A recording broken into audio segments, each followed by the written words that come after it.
Brasil a España y Diego Costa, un goleador feroz, su nombre no se borra. La furia en el campo, el terror de las defensas, una bestia en el área rompiendo toda resistencia. Nacido en la NATO, tierra de valientes, Fran Guillén escribió su historia en relatos envolventes. Conquistó a los Blues, al Atlético y a la selección. Diego Costa, un maestro en el fútbol sin comparación. En la acción, la furia de Costa, un corazón guerrero, goleador implacable, un auténtico guerrero. En los estadios suena su nombre, una leyenda viva. Diego Costa, el de máquina, la pasión deportiva. La pasión deportiva. La pasión deportiva.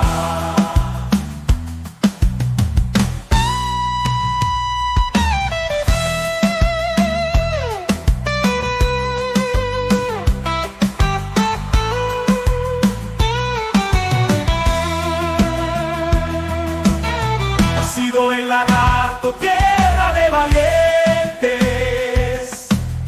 Fran Guillén escribió su historia en relatos envolventes, con sin comparación en la acción.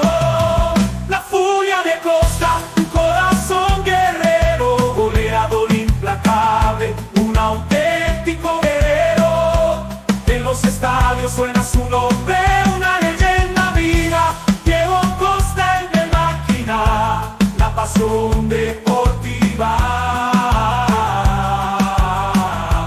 La pasión deportiva.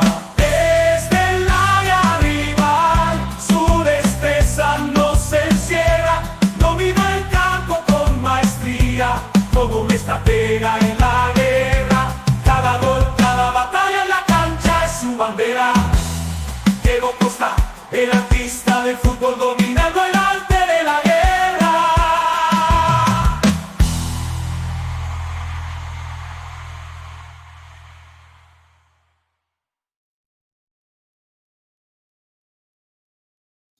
Bueno, ya si me meto en plano, casi mejor. Buenos días, buenas tardes, buenas noches, depende cuándo nos veáis. Soy Sergio García Ronrás, estos Cuadernos de Sergio. Y hoy vamos a hablar de un personaje del fútbol de los que no quería dejar pasar la oportunidad por dos razones. Una, porque me parece que tiene no un libro, sino una serie de Netflix de las largas, de las de 10, 12, 15 temporadas posiblemente. Y por otro, porque la biografía, la única biografía que he encontrado sobre él, la escribió mi amigo Fran Guillén, y aunque sea un texto que está algo descatalogado, por desgracia, yo creo que Diego Costa es un personaje, lo tenemos todo claro, y que Fran Guillén además captó la esencia del personaje también. Así que no me voy a enrollar más. Y doy la bienvenida a mi amigo Fran Guillén. ¿Qué tal, Fran? ¿Cómo estáis? Hola, Sergio, muy buenas, encantado de estar por aquí. Estás impactado por la melodía, ¿verdad? No, increíble, ¿eh? O sea, me ha parecido mágico. La IA nos va a quitar el trabajo, pero por el camino nos va a dejar mucha gloria, ¿eh? Pero mucha. Yo te digo una cosa, ya podía Irlanda haber hecho una canción por IA y no llevar lo que van a perpetrar. Correcto. Indescriptible, si no lo habéis visto ya os contaremos, porque ya sabéis que como la fricada de cada año, este año vamos a repetir otra vez comentar en directo Eurovisión.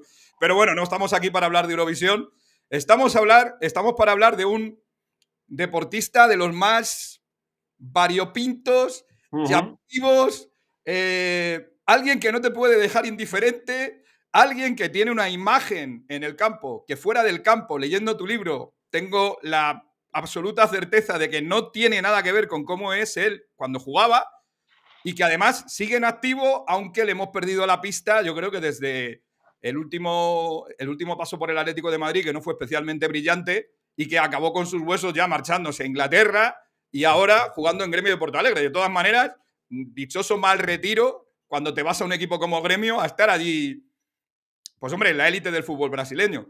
No sé por dónde empezar. El libro me encanta, ya te lo dije el día de la presentación, hace ya un montón de tiempo. Me parece que es una genialidad estar hablando de Diego Costa sin hablar con Diego Costa, sino con la gente que ha estado con Diego Costa. 80 entrevistas hiciste para el libro. Eso es. No te quedó nadie por hablar, aparte de Diego Costa, si acaso, porque lo demás, los relatos son tremendos. Fran, ¿cómo se te ocurrió la idea de enfocar el libro así? Bueno, ya sabes, Sergio, que cuando te acercas a un personaje así, tienes siempre el dilema de intento dirigirme directamente a él a costa de que esto termine siendo una pieza más bien blanca, autorizada, sin aristas, o intento adentrarme en otros testimonios, intento pues, abrir un poco el foco y con eso, bueno, pues contar cosas que a lo mejor no podría contar si fuera el entorno del jugador el que me fiscalizara el libro, ¿no? Está Y claro. yo lo puse en una balanza y evidentemente, bueno, pues yo luego le di el libro a Diego y me consta que a su entorno le gustó y lo disfrutó y que se sorprendió de la gente que aparece en el libro y de cómo había podido llegar a ellos, porque ahí hay gente, incluso amigos de su infancia. Bueno, pues no me quedé en 2, 3 entrevistas a compañeros ni me quedé en los testimonios fáciles, sino que yo quise precisamente indagar en la parte de Diego menos conocida, que era su nacimiento como jugador, porque Diego es una rara avis en esto, ¿no? No es el típico brasileño que tiene caché desde joven, que lleva yendo con las inferiores de Brasil toda la vida, que salta joven a Europa ya con un foco sobre él. Diego toma la circunvalación del fútbol. Diego, desde muy joven, incluso se plantea dejar el fútbol. Llega por la puerta de atrás a Europa sin ningún tipo de caché, se tiene que labrar aquí un nombre, bueno, pues muy lejos de los grandes titulares y de los grandes partidos, pero acaba llegando a ser una superestrella precisamente por ese camino tan extraño, ¿no? Y tan lleno de subidas y de bajadas y de atajos raros, y yo creo que eso era precisamente lo apasionante de Diego, ¿no? Sí, sí. Contar lo que es Diego en el Atlético de Madrid o lo que fue Diego en la selección española, yo creo que era muy fácil y todo el mundo lo ha contado. Pero echar un poco de luz sobre el joven Diego, sobre el Diego que se cría en Brasil, sobre el Diego que juega en Brasil y al que descubre un ojeador, y sobre el Diego que aparece en Europa de pronto en la segunda división portuguesa, bueno, pues ese periplo que es muy desconocido, yo creo que hacía falta que bueno, pues alguien pusiera un poco la lupa sobre ello. Y una de las cosas que me pone más contento del libro y una de las cosas que cuando las veo sonrío satisfecho es ver que la página de Wikipedia de Diego Costa, parte de su infancia, parte de su adolescencia, se apoya en citas de mi libro. Es decir, muchos escritores, sobre todo de este tipo de libros, ¿no? De biografías deportivas, de grandes jugadores, hacen el camino contrario, ¿no? Ellos copian y pegan de la Wikipedia. Bueno, pues la Wikipedia en este caso ha copiado y pegado de mi libro. Se ha hecho al revés. Y eso a mí, pues oye, me llena de orgullo porque al final me confirma que saqué a la luz cosas que muy poca gente fuera del entorno cercano de Diego sabía. Era, si me lo permites, el secreto mejor guardado. En el Atlético de Madrid no, en el fútbol europeo. Es decir, no es tan fácil que un jugador... Nosotros que somos de baloncesto, Fran, sí. Y el que nos esté escuchando que sea de baloncesto se dará cuenta. Cuando tú llegas undrafted a una NBA y eres un desconocido, que estabas en un community college o que estabas en una universidad de División 3, nadie espera de ti, un Scottie Pippen de la vida. Eso que es. dices, ¿pero tú qué haces aquí? Bueno, pues Diego Costa lo hizo aún más difícil.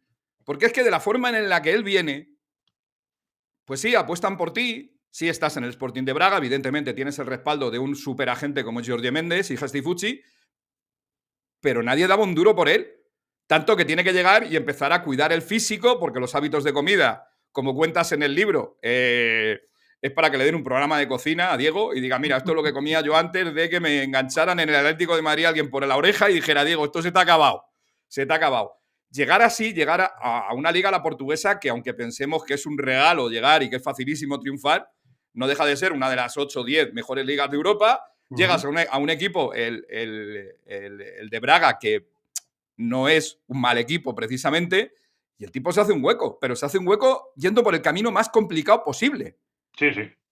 Sí, porque además él es un jugador que tiene otra cosa muy poco ortodoxa dentro de los brasileños que llegan a ser estrellas.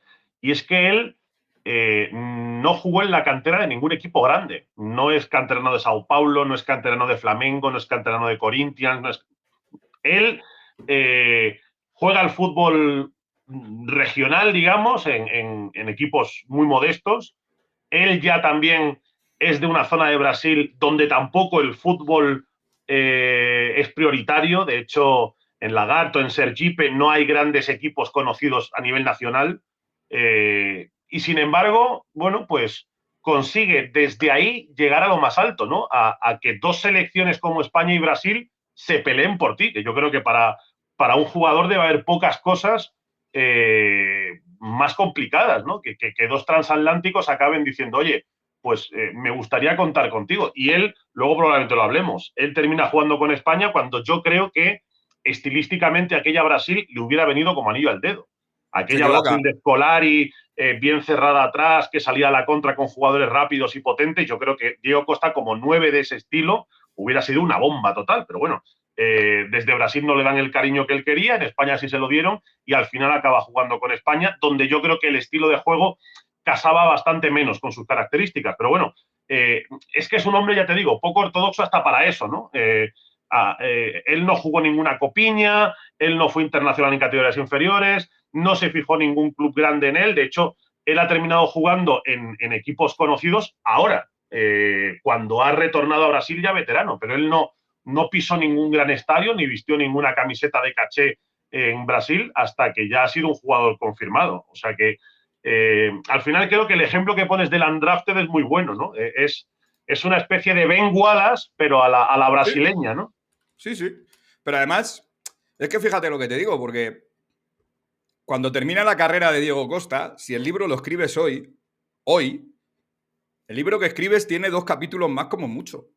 Porque el libro, la parte del libro importante, ya estaba escrita. Es decir, este Arte de la Guerra, que es una obra de arte, seas del equipo que seas, porque ver por dónde pasa ese tío para llegar a estar siendo el titular y la pieza clave, la baja clave en una final de Champions para su equipo, porque si Diego Costa no se lesiona, aquella final lo mismo no acaba como acaba, nunca se sabrá. Pero un tío como Diego Costa por el que se pelea la Canariña y la selección campeona del mundo.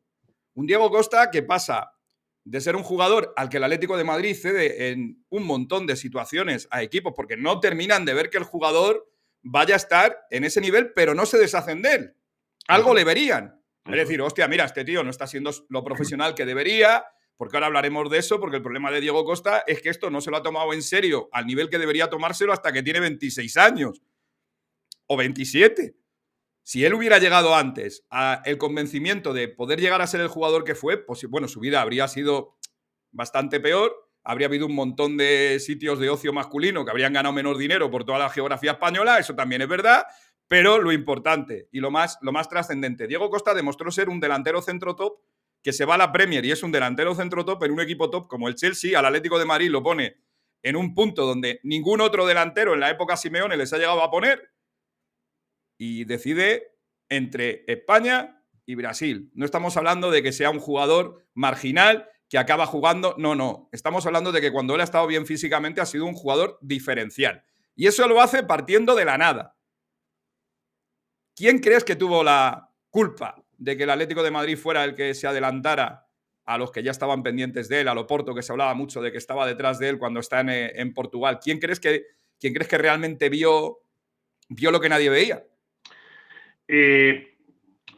Ahí hay una historia curiosa porque a mí esto me lo cuenta Nuno Patrao, que es un agente portugués que llevó a varios, C. Castro, alguno que otro conocido, no de primerísimo nivel, pero bueno, jugadores de élite portugueses, que él andaba merodeando por ahí cuando un enviado de Suso García Pitarch, de la dirección deportiva, recibe un chivatazo de que, oye, venid a ver a este chico, que ya en la segunda división de Portugal se ha pegado con centrales recios de 30 y tantos años y el tío con 17 no se arruga un pelo. y luego ha subido a la primera división, y en Braga es verdad que está por pulir, es verdad que de cara a puerta todavía le faltan cosas, pero en el potencial en bruto se le ve que vuela. Y él decía una frase que a mí me resultaba muy curiosa, Nuno, que yo le decía, bueno, claro, a los enviados especiales del Atlético, de la dirección deportiva de García Pitarch, les encandila un poco la oferta. Pero ¿con quién hablan? Es decir, ¿por qué Suso García Pitarch, sin saber que es de Méndez, llama a Méndez para preguntarle por el jugador? Y él, agente en Portugal, con todo lo que ello conlleva, porque debe ser una profesión de riesgo competir con Méndez en el reino de Méndez, él, con un poco de pesar incluso, me dijo, bueno, es que tú en Portugal, cuando ves a un jugador que te gusta, si el jugador es de Méndez, le preguntas a Méndez. Y si el jugador no es de Méndez, También. hablas con Méndez, que ya se encargará Méndez de que sea de Méndez. Entonces, al final, todos los caminos te llevan a Jorge Méndez. ¿Tú crees que la buena relación que siempre ha tenido Méndez con el Atlético de Madrid hace que la cosa sea bastante más sencilla, ¿no? Sí, sin duda, sin duda. Él es el que lo pesca en Portugal, en Brasil, perdón, porque hay un enviado de Méndez. Méndez tiene una red de scouting en Brasil muy grande que incluso comprende torneos regionales, y en uno de esos torneos hay un ojeador que va a verlo porque alguien le dice que hay un chico que merece la pena, tal. Y fíjate cómo es Diego Costa y lo gráfica que es esta anécdota, que la primera vez que el ojeador de Méndez va a verlo, lo expulsan. Es decir, en el partido que le podía cambiar la vida, en el partido en el que le podían sacar de ese fútbol de campos de tierra y llevarle al primer nivel y ser profesional, le expulsan. Y es el agente que tiene Méndez allí el que insiste en volver otra vez a verle. Porque creo que además le expulsan nada más empezar el partido, con algún lío tonto en el que se mete. O sea, no le da tiempo a ver nada a la persona que va a hacerle el scouting de él. Y es esa persona la que, en lugar de, bueno, pues como podría pasar con muchos, decir, bueno, este chaval tiene el cable pelado, no vale para nada, me voy a otra cosa que tengo otro ven algo que ver. Es que ven algo en él. Y vuelve otro día. Es que ven algo en él. Sí. Es que es increíble porque dices, joder, yo le he visto en directo 2 veces, una con el Atlético de Madrid y una con el Rayo. Ya estaba aquí, ya habían trabajado con él. Y no me terminaba de llamar la atención. Veía un jugador que tenía un potencial físico, ese cuerpo, esa velocidad, lo aguerrido que era. Pero en esa primera etapa, que alguien llegue y diga, este tío va a llegar, a este tío le podemos sacar partido, este tío tiene cosas, hay que tener las cosas muy claras. Evidentemente, yo creo que en un equipo de la mentalidad, la del Cholo Simeone, en el Atlético de Madrid, tener un jugador con esa manera de entender el fútbol encajaba perfectamente, pero yo creo que fue alguien de verdad que vio algo que no veían. Porque si hubiera sido simplemente vamos a comprar un jugador, a ver qué pasa, lo pruebas y te deshaces de él porque no lo ves claro, pero es que el Atlético de Madrid invirtió en él durante muchas temporadas. Sí. Confiaron plenamente en cocinarle a fuego lento. Él tiene también esos golpes de suerte, de providencia, en los que probablemente, bueno, pues también tiene que ver su triunfo, ¿no? Todas estas historias de éxito tiene siempre 2 o 3 momentos, 2 o 3 bifurcaciones en las que coger el mal camino hubiera sido perderte para siempre y coger el bueno te lleva al estrellato. Una probablemente sea esta que te digo, de cuando él juega allí en el Barcelona Sportivo Capela y va alguien y aguanta para verle 2 partidos porque en el primero no puede. Otra es que el Atlético de Madrid le tiene vendido a Besiktas en una pretemporada y él se rompe la rodilla en el último entrenamiento antes de viajar a Turquía a firmar. Para que veas. Entonces, claro, él siempre a posteriori ha dicho que cree que eso le permitió, bueno, que fue una señal divina, poco menos, ¿no? Él cree que aquello no fue fortuito y que alguien o algo, ¿no?, le estaba diciendo que su camino era quedarse en Madrid y no irse. Pero ya te digo que dependió de una cosa tan leve como esa, como lesionarte en un entrenamiento cuando el equipo ya tenía cerrada tu venta al fútbol turco, donde a lo mejor pues jamás hubiéramos visto un Diego Costa al primer nivel. Es que, si te das cuenta, salvo cuando hace clic con el Cholo, la carrera de él era jugador que puede estar entre la primera y la segunda división. Yo siempre he puesto un ejemplo. No tienen, por la forma de jugar no tienen nada que ver, pero a mí me recordaba a Leo Batistao. Que tú ves a Batistao y dices, ostras, este tío tiene cosas, pero ves que no termina de pulir el armamento. Sí. Mucho menos batallador, mucho más técnico. A mí Batistao me parece un jugador que se ha quedado a medio camino. Que se ha quedado bastante por lesiones, por problemas que ha tenido. Pero en el caso de Diego le veías y decías, joder, qué raro que no lo pongan en el mercado, que digan, mira, yo voy a invertir, voy a perder 2 años contigo, en el tercer año te mando lejos y ya está. Y sin embargo, el Atleti lo ficha en el 2007. Lo tiene cedido en el Sporting el primer año, en el Sporting de Braga. Todavía entonces los arzobispos, hoy los emiratíes o los no sé, hoy tienen otro nombre, ya el apodo no puede ser los arzobispos, evidentemente. Sí. Le tiene en el Celta la temporada 2007-2008. Vamos a correr un tupido velo en el Celta, pues en el Celta está, pero tampoco hay mucho que reseñar deportivamente hablando. Sí, fue probablemente su cesión más amarga, yo creo. O sea, no. Además, dices, bueno, se va a incorporar, va a ser más fácil que se adapte por el idioma, va a ser más fácil que se adapte también por la cercanía, incluso con Braga, porque dices, bueno, yo qué sé, si conserva buenos recuerdos de aquí, va a poder mantener algún contacto, alguna relación de amistad. No.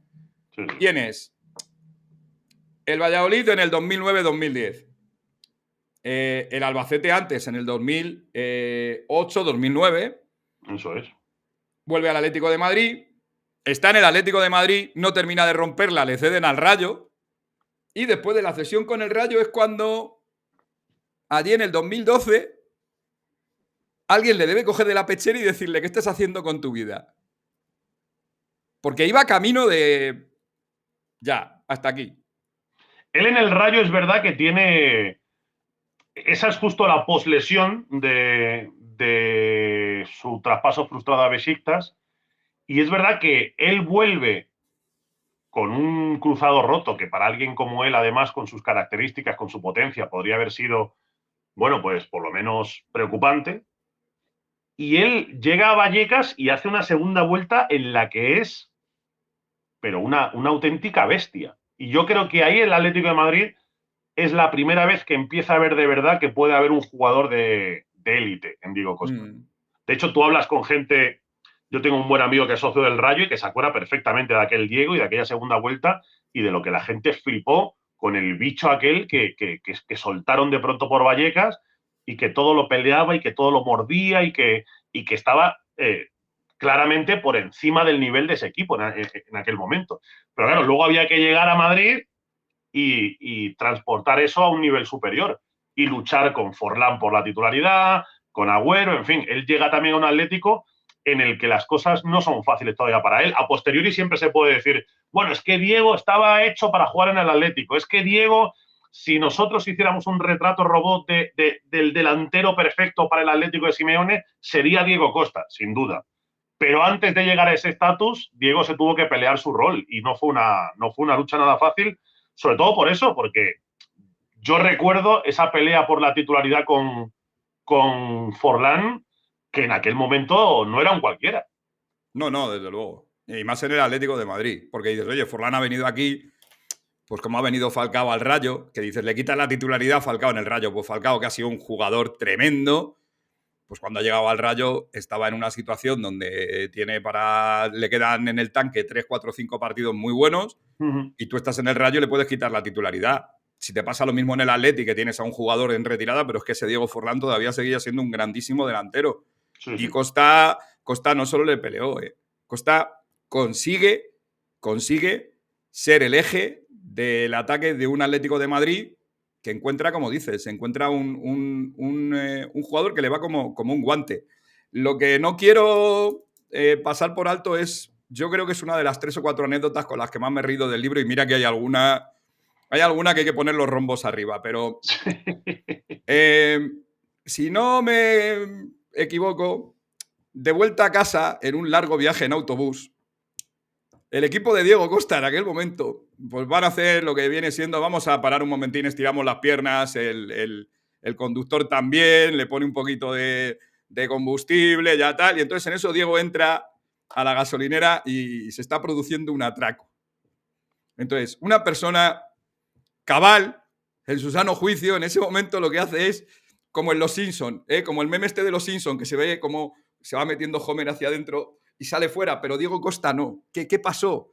¿Qué pasó, Fran? Sus compañeros ahí me lo contaban además entre risas porque les pareció flipante la reacción.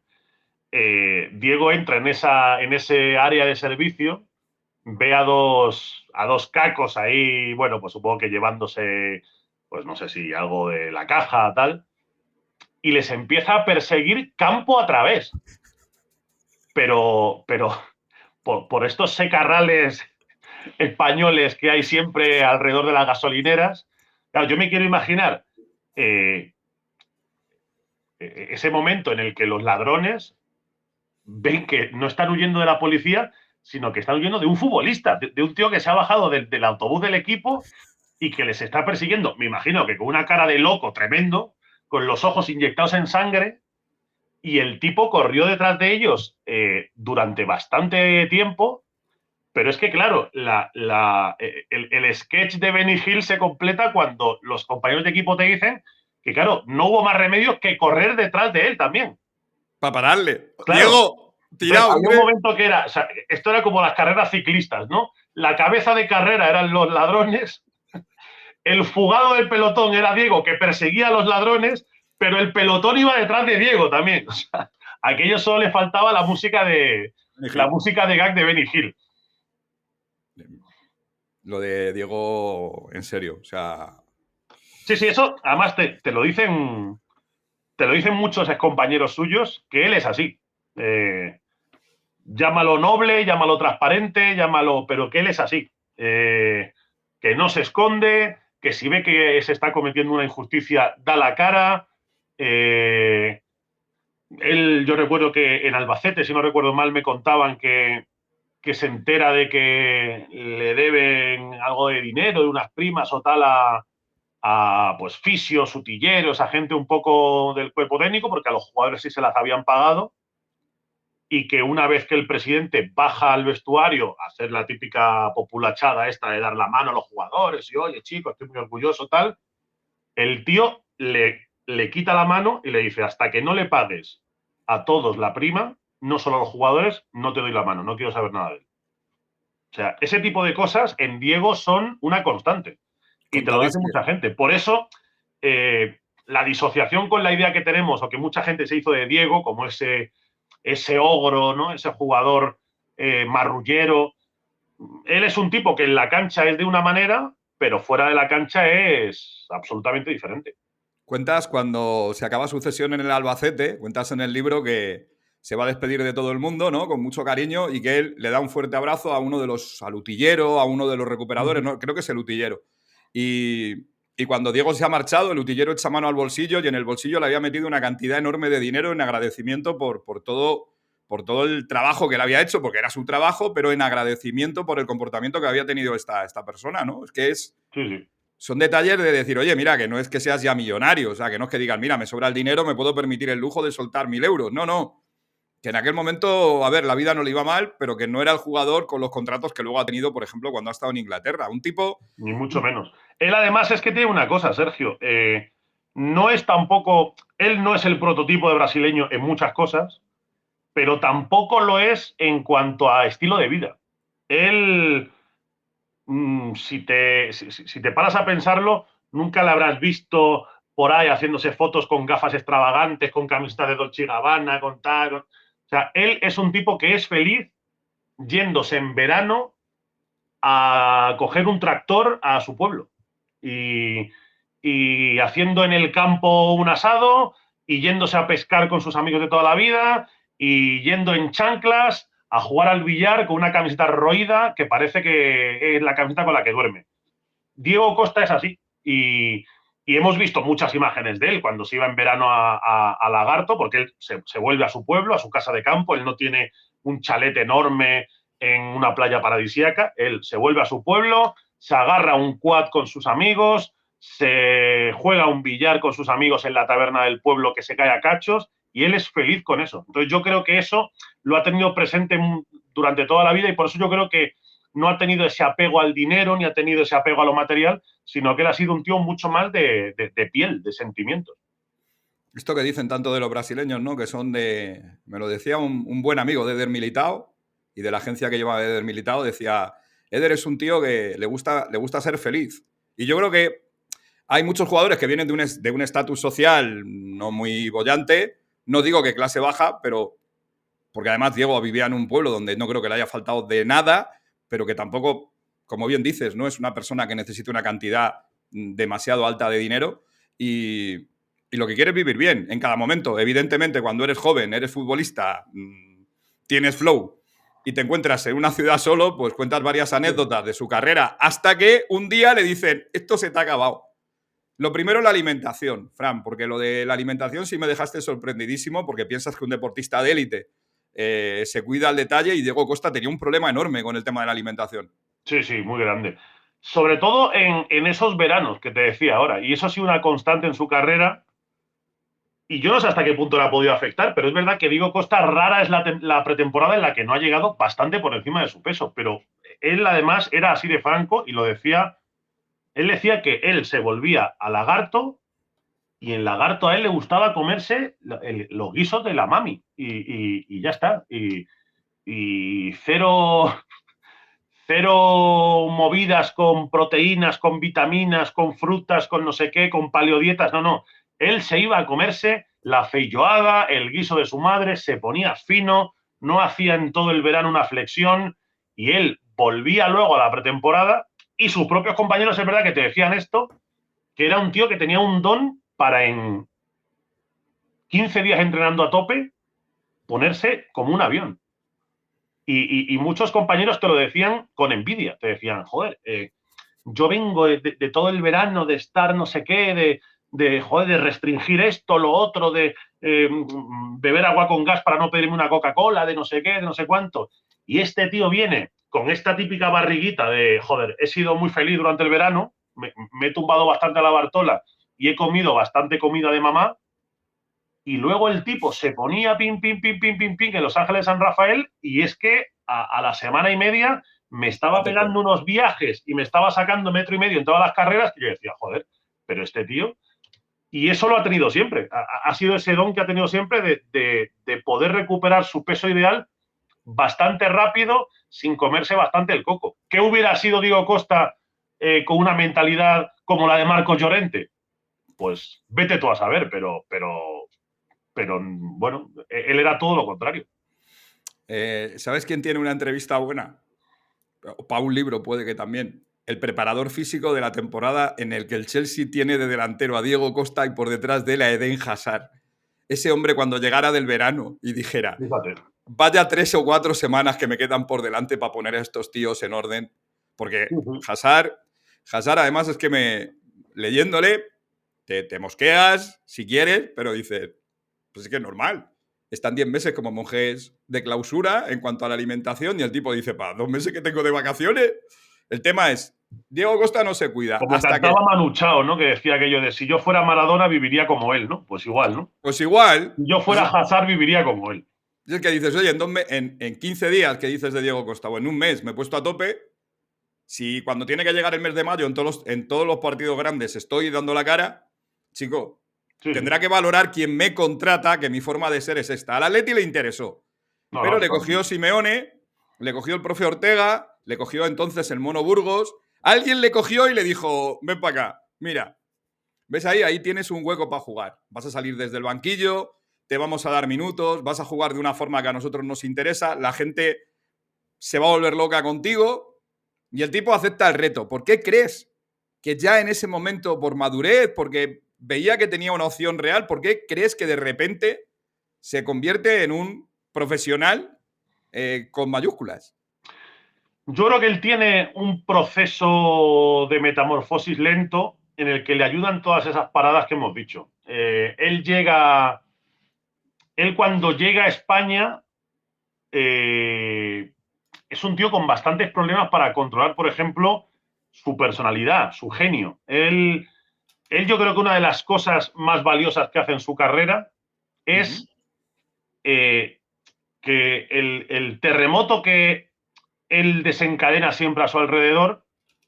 Al principio se acababa convirtiendo en fuego amigo y luego él sabe reconducirlo y proyectarlo hacia el rival. Y que el que acabe en el caos y que el que acabe loco sea el rival, no él. Y yo creo que esa madurez, ese dejar de hablar con los árbitros, que no te expulsen cada 2 por 3, dejar de tener piques tontos que luego provocan que te pegues un tiro en el pie, es el que acompaña un poco su madurez deportiva y es el que yo creo que acaba disipando las dudas en el Atlético de aquí podemos tener un jugador de élite entre manos. Que es un poco lo que yo durante estos meses he dicho en muchas tertulias cuando hemos hablado de Vinicius, cuando se decía, no, es que un jugador es así y no puede cambiar. Y no es verdad. Yo creo que este tipo de jugadores pueden cambiar. Evidentemente no pueden cambiar su ADN guerrillero, combativo, su carisma, su manera de estar cómodos un poco en la zozobra, en que el público me pite, en que el defensa me dé un codazo. Pero lo que sí puedes cambiar es reconducir eso para que eso, en lugar de perjudicarte, te favorezca, que es lo que yo creo que acabó haciendo muy bien Diego Costa. El primer Diego Costa jugaba con fuego y se quemaba muchísimas veces. De hecho, en Albacete te lo dicen, que hay un montón de partidos importantes en los que Diego ese día, pues por lo que sea, se va del partido. Entonces, siempre te decían, joder, es un chaval que si lograra mantener una regularidad en ese sentido, sería la bomba, pero un partido bien, 2 mal. Y sin embargo, en el Atlético es todo lo contrario. Yo tengo en mente un reportaje que le hizo el día después una vez en el que siguieron durante todo el partido en un Betis Atlético de Madrid a Amaya y a Diego Costa, que eran los 2 jugadores que estaban juntos en el emparejamiento en ese partido. Y es un clinic, o sea, de verdad, yo se lo pondría a Vinicius, porque es que es un clinic de cómo un jugador usa sus armas y sus argucias para desesperar al rival, no para acabar frustrado él y no para acabar él peleado con el mundo, sino para terminar frustrando al rival. Amaya acaba loco ese partido. Amaya acaba loco porque el otro le saca la lengua, se ríe, le pega un abrazo, pero luego le dice no sé qué, le da un pellizco, no sé qué, se descojona, se gira la grada, tal. Y ves que en todo momento Diego Costa tiene la sartén por el mango y se lo está pasando bien y lo está gozando en ese caos. Y el que está como en una visita al dentista es Amaya, que si no recuerdo mal, además acaba expulsado en ese partido, porque también hay no sé qué en el que el árbitro interpreta que ha sido él y lo expulsa a él. Y Diego Costa ya se parte la caja. Pues ese tipo de evolución yo creo que es la evolución clave para que Diego acabe siendo un jugador de élite. No ya lo deportivo, no ya lo físico, que también, sino que lo mental acabe acompañando a todo ese pack. Miramos el palmarés del señor Costa, don Diego, y tiene una Copa y una Liga con el Atleti, la del 2013 la Copa, la recordadísima Copa para los Atléticos por ganarla donde se gana, y la Liga del 2014 en aquel partido en el Nou Camp del empate, del que hablan los del Barcelona, del arbitraje y demás. Se va a Inglaterra, gana la Carabao y 2 ligas. Eso es. En Inglaterra, en épocas ya de... En época de Mires, en época... Sí, se va y gana una con Don José y otra la gana sin Don José. Y luego te vas y dices, te vas a Brasil y prácticamente no de retirada, pero no en el momento prime de su carrera, se vuelve con el Atlético Mineiro y gana también la Copa de Brasil y la Serie A, que es el Brasileirao. Dices, pues tiene un palmarés lo suficientemente destacado como para ser considerado en su época uno de los mejores delanteros de Europa y, sin embargo, no le estás dando el crédito que sí tiene por haber estado y por haber hecho el trabajo que ha hecho. ¿Y sabes por qué? Por la imagen. La imagen es, este tío es un marrullero, este tío me está causando problemas, y lo que no se dan cuenta es que ese tío sacaba, primero, lo mejor de su equipo y, como dices, sacaba de quicio a los rivales de una manera. A ver, hay rivales como Pepe, que le encanta el cachondeo, y entonces cada vez que veías un duelo de Pepe con Diego Costa, decías, aquí va a pasar cualquier cosa. Sí. Con Ramos también le pasaba. Pero es que a Ramos también le va. A Ramos estas cosas le gustan. Hay jugadores que les gusta estar en el partido hablando, les gusta estar con los piques, les gusta... Hay otros yo estoy que no. muy a favor de esto, Sergio, porque Diego, a mí hay una cosa que me gusta mucho de esa personalidad, que él pica, pero encaja. Sí, sí. O sea, yo odio a los jugadores que van al pique, pero que luego enseguida al suelo, tal, señalo, oye, árbitro, es que este me... No. si te gusta ser gallo, coño, pon el pecho luego a las balas, ¿no?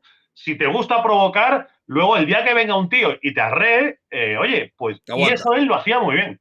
Eso me parece que hablaba también de lo noble que era. Él, a Ramos, por ejemplo, con Ramos se llegaban a escupir en los partidos. Y luego, nada más terminar el partido, se pegaba un abrazo con Ramos, tal, oye, joder, cabrón, no sé qué, es que, tal, y ya está, y ahí quedaba. Y esas luchas son las que yo creo que hacen bien al fútbol y al deporte. O sea, yo no quiero un deporte monjil, yo no quiero un deporte en el que todos sean yernos perfectos. O sea, está maravilloso que existan los José Eulogio Gárate, tratando a todo el mundo de usted y con la raya a un lado peinados, pero a mí también me gusta que haya Diego Costa. Y yo creo que eso habla bien también de alguien que oye, pues sabe poner la carne en el asador, pero que no arruga cuando el rival también responde. Costa en el Atleti hace lo que tiene que hacer, se queda con la espina clavada de la final de Lisboa por la lesión, porque dices, joder, según llegaba el Atleti, evidentemente estaba justísimo, lo intentan, aquello condiciona al Atlético de Madrid porque no tiene un jugador ni parecido a lo que era Diego Costa. Hay una historia no contada de eso, que claro, no me dio tiempo a incluir en el libro, pero que mucha gente recuerda mal o no conoce. La lesión que se produce de Diego en la final de Lisboa es otra diferente a con la que venía. O sea, esto que siempre se dice de, pues no le funcionó mucho la placenta de yegua. Sí, sí que le funcionó, sí. ¿Tuvo hecho, otra lesión en el partido? Yo estaba en el entrenamiento previo del partido en Lisboa y hay un momento en el que Costa se pega un sprint que Óscar Pitillas, el recuperador, sale detrás de él y le agarra como diciendo, tío, que te vas a volver a romper. Pero, o sea, la muestra de que estaba curado es que Diego se tira todo el partido pegando sprints, cambios de ritmo y no tiene ninguna molestia. Lo que te cuentan es que él llega tan tenso al partido, llega con tanto miedo de, joder, estoy curado, a ver si ahora por lo que sea voy a recaer tal cual, que lo que acaba es fastidiándose con otra rotura diferente, pero por el agarrotamiento muscular que llevaba, no porque estuviera mal curada la otra, ni porque forzara cuando no estaba curado, sino porque él, yo creo evidentemente que físicamente puede ser que llegara bien, pero mentalmente probablemente no tenía esa confianza al 100% de no volver a romperse, y entre eso, la tensión de la final, el hecho de ser probablemente el partido de su vida, tal, se rompe en otro lado diferente. Oye, si tuvieras que elegir el partido de la vida de Diego Costa, ¿con cuál te quedabas? Solo vale uno, ¿eh? Es una buena pregunta esta, ¿eh? Puede ser por la importancia del partido ganado o puede ser porque Diego Costa ese día dijiste, joder, madre mía. Mira, hay un partido que yo recuerdo con mucha claridad porque además cuando yo estaba en Punto Radio tuve la suerte de narrarlo, que yo creo que fue la gran presentación en sociedad de Diego Costa. Yo creo que fue el primer partido en el que en España la gente dijo, ojo que este chaval igual es un delantero potente para los próximos años e igual aquí el Atlético tiene una estrella. Porque, oye, algunos le conocían en Albacete, otros en Valladolid, pero a nivel nacional hay un partido que el Atlético de Madrid gana en Pamplona, en el Sadar, en el que Costa se aprovecha un poco de... Tú recordarás que hubo una época en la que Quique Sánchez Flores y Forlán se pelearon. Sí.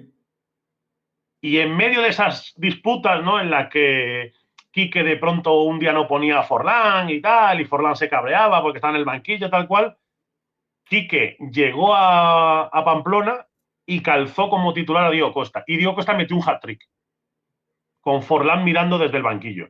Y aparte metió un hat-trick puro Diego Costa, denominación de origen pata negra Diego Costa, porque el típico hat-trick de carreras al espacio, potencia, se zampó a Cruchaga, que de aquellas era un tío que no era precisamente un central blando.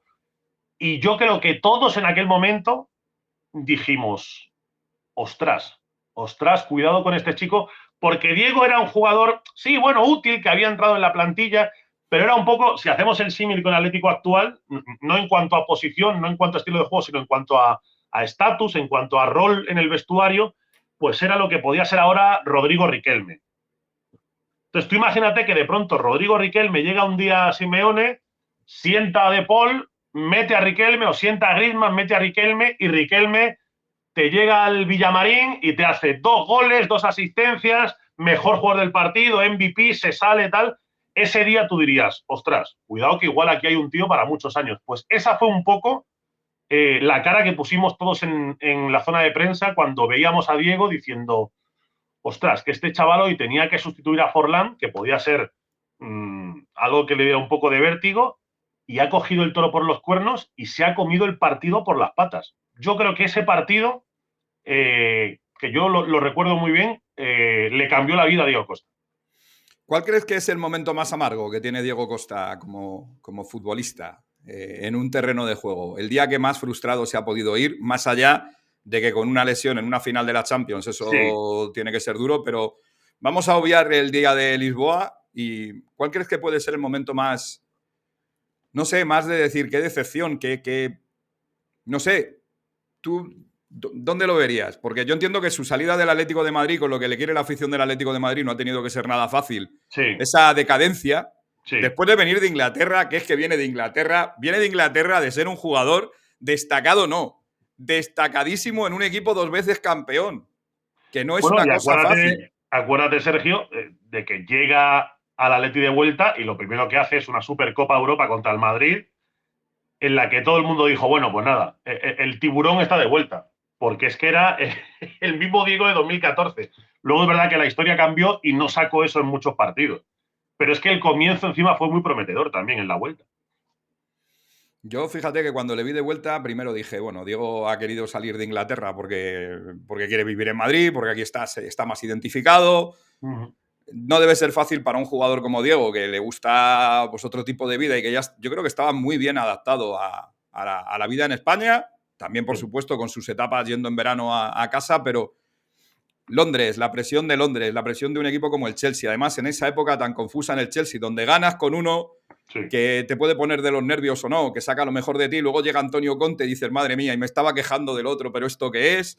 Vale, sacas 2 títulos en 3 años, con 2 tíos que sí son 2 grandísimos entrenadores, pero que en el campo no tienen miramientos. Y te vienes aquí con un entrenador calmado, que no grita, que no exige, que además no sabe que puede sacar de ti absolutamente todo, y tienes un impasse desde el 2017 al 21, donde sumando goles, pues dices, pues se quedó corto, sumando importancia en el campo, se quedó corto y sobre todo con problemas físicos todos los años desde que volvió. Sí, totalmente. Fue una segunda etapa muy, muy deslucida, en la que además yo creo que él mismo se frustró porque yo creo que pensaba que podía ser capaz de dar el nivel que dio en la primera etapa y comprobó que no, comprobó que ya no tenía esa chispa, que ya no tenía esa potencia, que ya no desbordaba igual, que ya le costaba más marcar diferencias en los partidos. Y es una pena porque es un jugador que, ya digo, creo que no ha vuelto a encontrar algo así Simeone. No. Y mira que lo busca, pero... Sí. Y que le hace mucha falta al Atlético de Madrid, porque es un poco el prototipo delantero que mejor se adapta a lo que el equipo demanda, a lo que la afición le gusta, pero no volvió a ser lo mismo. Por más que Simeone se aferró a ese recuerdo trayéndolo de vuelta, no fue lo mismo. Hablabas de momentos amargos y fíjate que yo creo que a él en su día, luego es verdad que fue a la selección española y la acogieron muy bien y le apadrinó Ramos y eso era una garantía en el vestuario para que entraras con el pie derecho y la gente en la federación habla bien de él y yo creo que él se lo pasó muy bien también en la selección, aunque es verdad que no pilló la época más exitosa, pero yo creo que a él hubo un momento en el que le dolió cómo le ignoraron desde Brasil. En una época en la que además los 9 de Brasil tampoco eran una maravilla, o sea, no le quitó el puesto Romario ni le quitó el puesto Ronaldo, era aquella Brasil de Scolari en la que jugaba Fred ya con muchos años, Y lo decíamos antes, yo creo que en esa Brasil, este Diego Costa hubiera sido un cañón. O sea, en Pues esa Brasil que le faltaba primaba lo pedigrí, Fran. defensivo, que se guardaba bien, Claro. que estaba replegadita y que luego salía con jugadores rápidos, yo creo que Costa hubiera hecho un daño tremendo. De hecho, Costa en la España, que jugaba con balón y mucho más metido en campo contrario, no estaba tan cómodo. Pero en aquella Brasil, que era todo espacios y con jugadores que lo hubieran potenciado mucho, yo creo que él hubiera hecho un gran papel, pero creo que él está dolido por eso, porque además Scolari no se portó bien con él. Scolari luego de una manera muy tribunera le tachó poco menos que de traidor en la prensa de allí e intentó marchar su nombre, y yo creo que eso también le dolió bastante. Todo lo que respecta al no de Brasil, al cómo se produjo, al cómo intentaron desde allí desacreditarle, creo que si hubiera que echar atrás en la retrospectiva de su carrera, sería otro momento amargo sin duda. Que es lo que te decía, que yo creo que Brasil lo que le trató es como un jugador sin pedigrí. Es decir, aquí no has hecho nada, no te Sí, conocemos de nada, tú quién narices eres. eso es. A Eso mí es. fíjate lo que te digo, y es una comparación que no tiene nada que ver porque este tío ha sido campeón del mundo y el penalti lo ha metido él en una final. Pero a mí me recordaba a la primera etapa de Griezmann, que se había venido a la cantera de la Real Sociedad, que se había quitado del foco del fútbol francés. Es decir, a este le tenemos controlado, pero se ha ido allí, déjale, hasta que Griezmann la rompe y no hay manera de que digan, no, no le voy a convocar, que es parecido a lo que hace Diego Costa. Griezmann podía haber elegido igual, podía haber dicho, oye, mira, estos me están ninguneando, que fue lo que hicieron con Diego, me falta pedigrí porque yo no soy, como bien decía, de ninguna cantera, de ningún equipo grande, a mí me conocían 4 aquí en Brasil, me he tenido que ir a buscarme la vida a Portugal y al final eres como no un apestado, pero sí un jugador fuera del rollito este que se traía a Scolari, que había jugadores que los llevaban, bueno, como hacen todos los seleccionadores, tampoco va a ser Scolari la excepción. Y al final, bueno, le tuvimos en España, no pudimos disfrutar la versión de Diego Costa que disfrutaron la gente en el Atlético de Madrid y nos quedamos con ganas de más. El caso es, se vuelve a Brasil, un pequeño retorno al Wolverhampton y ahora Botafogo y Gremio. Yo no sé cuánto gas le queda a Diego Costa. También te digo que no sé si hay ahora mismo, no sé si has visto un jugador en los últimos 2 años que te recuerde un poquito a la forma de jugar de Diego Costa en el campo. Yo entiendo que por carácter no va a haber nadie, pero sí por esa forma tan particular de entender el arte de la guerra del fútbol, que es que no deja de ser una pelea. Sí, sí, absolutamente, absolutamente. No es fácil, ¿eh? No es fácil encontrar a un jugador así. No es fácil encontrar un jugador al que le tires un melón y se pelee y no se arrugue contra nadie. No es un tipo de delantero muy fácil de encontrar. Y yo creo que el Atlético de Madrid le encantaría encontrarlo, pero eh, es fácil encontrar jugadores que vayan bien al espacio, por ejemplo, que puedan presionar arriba. El propio Atlético de Madrid en algunos momentos ha encontrado eso con Álvaro Morata, pero la diferencia de carácter, por ejemplo, de Diego y Álvaro es abismal.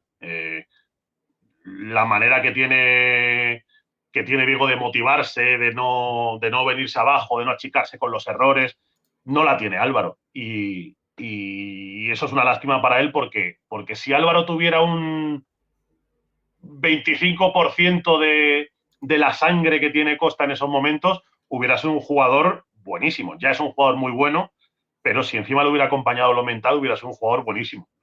No es fácil encontrar a alguien como Costa y por eso yo creo que también es recurrente, Sergio, el chiste entre los atléticos de que igual tiene que volver una tercera vez, ¿no?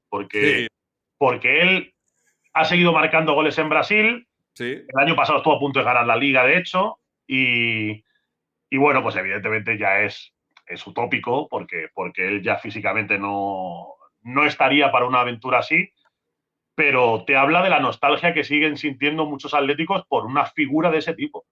Por una manera de entender el fútbol. Sí, sí. Fran, jugadores mejores va a haber toda la vida prácticamente de cualquiera, salvo que te llamases Diego Armando Maradona, que ahí creo que no ha habido ninguno mejor. Pero que enganche tanto con una afición, porque en el Chelsea jugó mejor que con el Atleti. Sí, El sí. fútbol de Diego Costa en la Premier League es infinitamente mejor que lo que hemos visto aquí en el 80 o el 90% de los partidos. Aquello era un escándalo. Pero el recuerdo de Diego Costa es, no porque la portada y porque el libro esté hecho cuando está hecho, es con esta camiseta. Ni con España, ni con las cesiones, ni con... No, es Eso es. esta. Y el Atlético de Madrid va a echar de menos a un tío así porque posiblemente no salga otro. Que encajó, que fue un trabajo durísimo de la dirección deportiva del Atlético de Madrid tener que hornear a un jugador que tenía la base, pero que le faltaba todo lo demás. Y al final un jugador que dices, hemos tocado el cielo, porque el Atlético de Madrid la exigencia que tiene no es ganar todos los títulos cada año. Esas exigencias son para otros. El Atlético de Madrid tiene la exigencia de competir todo lo que pueda y cuando se gana un título, la afición lo agradece un montón porque no es algo que pase tan a menudo como se intenta dar a entender. Es decir, la presión no la puede tener el Atlético de Madrid por ganar cada año. Pero sí es cierto que en esta época de Simeone, con Diego Costa, con gente como Godín, con gente como Coque y Saúl, con gente, primero con Tibú en portería y luego con Jan Oblak. Es decir, ese equipo, si no ha sido el mejor que ha tenido en toda la historia el Atlético de Madrid, ha debido estar a esto. Por eso juega 2 finales de la Champions. Eso es. Que es lo jodido. Pues de la Liga, pues bueno, te puede tocar la flauta y decir, oye, hemos ganado una Liga, porque lo que se dice siempre es que los grandes no han estado bien. Bueno, los grandes no han estado bien o no ha habido narices de ponerle el cascabel al gato. El caso Bueno, es eso te iba a decir, porque hablamos del Madrid de Cristiano y del Barça de Messi en la liga que gana Diego Costa. O sea que… Y la Premier te pones a ver lo que tenía enfrente y dices, sí, te vas al Chelsea. Es decir, eres uno de los mejores equipos de esta década en la que Diego ha estado ahí, lo que quieras. Pero hay que ganarla. Hay que ganarla con la tensión y la presión que tienen, llegar a un fútbol que dices, pero ¿cómo se va a ir Diego Costa al Chelsea con la manera de entender la vida que él tiene? Coño, jugó la mejor temporada que yo le recuerdo en la temporada del 2015, el trabajo que hace Diego Costa en ese Chelsea. Sí, sí. Es tremendo. ¿Que le disfrutamos poco? Los que no somos del Atlético de Madrid le disfrutamos menos. Pues sí, pero Diego Costa a mí me parece, si ponemos una nota, ¿qué nota le ponemos a la carrera de Diego Costa? Todavía no ha terminado, ¿eh? Pero poniendo en contexto toda la temporada, dices, o sea, toda su carrera, dices, ¿a este qué le pongo de nota? Bueno, yo creo que un notable por lo menos. Yo creo que un notable… O sea, no puede poner menos a alguien que ha hecho lo que ha hecho él, que ha metido goles en España, que ha metido goles en Inglaterra, que en las 2 principales ligas del mundo ha sido diferencial. Que ha parado un atraco. Que ha parado un atraco. Sepamos, como mínimo. Que se ha puesto la camiseta de Brasil, se ha puesto la camiseta de España, porque él llega a debutar con Brasil en un amistoso. Lo que pasa es que luego no tiene continuidad. O sea, él ha vivido… O sea, con solo una de estas cosas que estamos enumerando, ya mucha gente hubiera dicho, mi carrera queda amortizada. Y él ha ganado mucho, ha estado en muchos sitios y ha metido muchos goles, con lo cual yo creo que Diego, siempre siendo además él, siempre con esa personalidad particular, siempre dejando su huella en los vestuarios, siempre dejando una retahíla de amigos, de gente querida, de gente que a mí eso se me repetía mucho cuando entrevistaba a excompañeros suyos. Gente a la que le sacabas otros nombres y bueno, pues hablaban de ellos y le sacabas el nombre de Diego y lo primero que hacían era descojonarse, o sea, sonrisa. Y eso es una señal de también lo que ha sido Diego fuera del campo, no solo lo que ha sido dentro. ¿Tú crees que ahora cuando le toque pensar en retirarse querrá tener algún tipo de profesión relacionada con el fútbol? ¿Lo ves como entrenador? No. O sea, te soy así de rotundo, vamos. Me sorprendería, bueno, no sería el primero, que nos ha sorprendido. Que no quería ser entrenador tampoco, pero bueno. Evidentemente. Aquí lo tengo bastante más claro. Yo creo que Diego, cuando se retire, se pondrá sus chanclas, sus pantalones cortos, su camiseta de tirantes y se irá a Lagarto a jugar con sus colegas en el río y a pescar y a montar en moto y a vivir la vida. Dudo que Diego quiera seguir ligado al fútbol de ninguna manera. Bueno, ya viendo que ya has escrito el libro, lo del árbol, entiendo que habrás plantado alguno, si no deberías, o sea, en algún lado, una macetita, un algo, pero ¿no te animas a buscar la parejita? Bueno, todo se andará, todo se andará, todo se andará. El listón lo tienes complicado, ¿eh? También te lo digo. También te lo digo. Me gustaría. Es un proyecto que lo que pasa es que también estas cosas surgen como surgen a veces. A mí esto me surgió con una propuesta que me hicieron. O sea, probablemente si hubiera dependido de mí, es la típica cosa en la que nunca das el salto a esa piscina, ¿no? Pero una vez que te ofrecen algo, que te ponen un deadline, que te dan algo que te atrae, que te metes en harina, sí que es una experiencia de la que guardo muy buen recuerdo. Trabajé muchísimo y me llevó muchas horas, pero sí que es algo que si alguien me propone un proyecto, me gustaría repetirlo, la verdad. Bueno, ya sabes que vamos a estar aquí perennes. Además, si tienes un libro más reciente con el que podamos contactar con nuestros amigos de las editoriales, pues lo mismo también te viene a Radio Nacional, que es donde tendríamos que haber hablado de esto hace 8 años, pues que hace 8 años yo no tenía programa en Radio Nacional. Soy así de maniático. Ni Jorge Iglesias tampoco tenía programa de literatura deportiva. Bueno, Fran, que un abrazo enorme. Gracias por acompañarnos en este programa, que yo me lo he pasado muy bien porque este libro en su día me lo leí del tirón, y para preparar esta entrevista y en vista de que había cosas que me había olvidado, me he vuelto a partir el culo, porque es lo mejor que se puede decir un libro, viendo vivencias de la vida de un tío como Diego Costa, que no podéis imaginar el paso que tiene por los equipos modestos en esa época de las cesiones, te da para sketches continuos. Sí, Contado sí. por los protagonistas, no por Diego, que entiendo yo que hay alguna de las anécdotas que hubiera dicho, hostia, está mejor, esta no la voy a contar, pero te lo ha contado el compañero, el entrenador asistente, el utillero, gente que han tenido la gentileza de compartir esos recuerdos con un tío que yo creo que es irrepetible, que es lo mejor que se puede decir de una persona. Nos vamos a acordar de Diego Costa toda la vida, tanto por una cosa como por otra. Ramos se va a acordar de ciertas cosas y los que le hemos visto en un campo, seamos del equipo que seamos, nos vamos a acordar bien de él. Así que, Fran, que muchísimas gracias, que ya sabes que es tu casa, así que aunque no hayas escrito algún que otro libro, tengo ahí un par de cosas para hablar contigo próximamente, Me parece bien. pero que vaya bien este final de temporada, que sé que estás a full con la Premier, con los partidos de Liga, con un montón de trabajo que tenéis en DAZN. Y lo dicho, que muchísimas gracias por acompañarnos a vosotros. Hasta el próximo capítulo, que será en breve con más historias de deportes aquí en Cuadernos de Sergio. Si mientras tanto queréis más literatura deportiva, como siempre, tenéis el podcast en Sudando Tinta en Radio Nacional de España. Así que nos marchamos, Fran, gracias. Un Hasta abrazo a luego. todos. Gracias, Sergio.